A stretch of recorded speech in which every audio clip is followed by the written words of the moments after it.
2021년 하반기 이후 대체로 상승세를 유지하던 엔달러 환율은 러시아의 우크라이나 침공 이후 위험회피 심리가 강화된 이후에도 상승세가 지속되었습니다. 특히 2022년 1월 경상수지가 대규모 적자를 기록한 이후 오름세가 크게 확대되었습니다. 2022년 1월 경상수지 적자 규모는 1.19조엔으로 2014년 1월 1.45조엔 적자 이후 최대 규모였습니다. 미연중 금리 인상 결정 이후인 3월 17일에도 상승세가 이어지면서 2016년 2월 3일 이후 최고 수준인 18.8엔을 기록했습니다. 3월 17일 기준 엔달러 환율은 2월 말 대비 2.8% 상승하면서 주요 선진국 통화 중 가장 높은 상승률을 보였습니다. 지금까지 엔화는 안전통화로 인식되면서 위험회피 시기 강세를 보여왔으나 최근 지정학적 리스크 확대에도 불구하고 엔달러 환율이 상승세를 보임에 따라 시장 참가자들 사이에서 엔화의 안전통화 기능에 대해 다양한 논의가 이루어지고 있습니다. 엔화 안전통화 인식 배경입니다. 과거 엔화는 일본의 1. 경상수지 흑자 지속 및 세계 최대 규모 대외손 자산 등 견조한 경제 여건, 2. 저금리를 이용한 캐리트레이드 활성화 등에 힘입어 주요 위험 회피기에 매수세가 유입되면서 시장에서 안전통화로 인식되었습니다.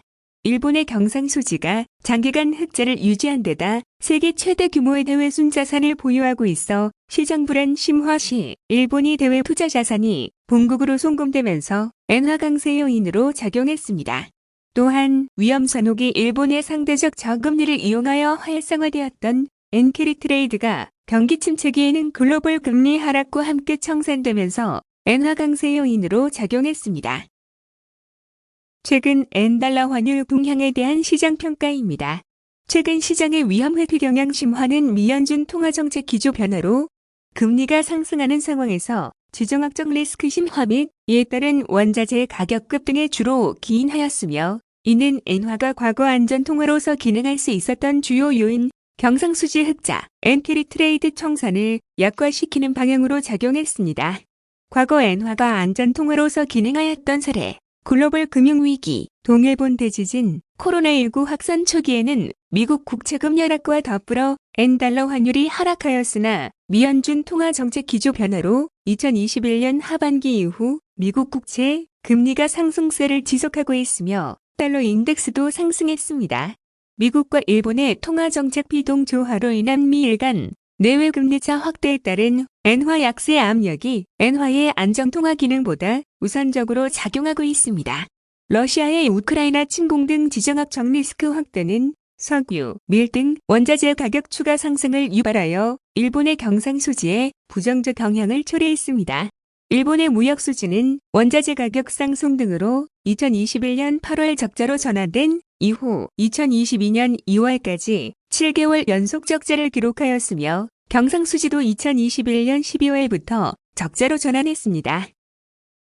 그동안 일본의 대외 부문은 소득수지 흑자로 무역수지 적자를 보완하면서 경상수지 흑자를 유지하였으나 에너지 가격 상승 등으로 무역수지 적자가 지속될 가능성이 높아 경상수지 흑자 유지가 어려울 가능성이 있습니다.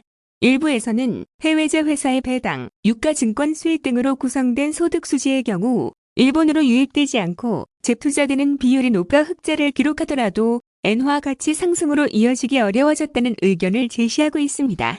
아울러 경상수지 적자 지속 시 일본의 세계 1위, 대외순자산국 지위가 독일 등 다른 국가에게 추월당할 수도 있어 엔화에 대한 신뢰도 저하를 우려하고 있습니다. 코로나 상황에서 미국을 비롯한 주요국 금리가 0% 수준으로 하락하면서 엔화를 이용한 캐리트레이드 규모가 축소되었고 그에 따라 캐리트레이드 청산을 위한 엔화 매입 수요가 감소한 점도 엔화 약세 요인으로 지적되고 있습니다. 엔선물 포지션은 최근 VIX 지수 상승에도 불구하고 순매도 포지션 유지, 오히려 최근의 미일 금리차 확대가 엔화 캐리트레이드 증가로 이어질 경우 엔화 추가 약세 요인으로 작용할 가능성도 제기되고 있습니다.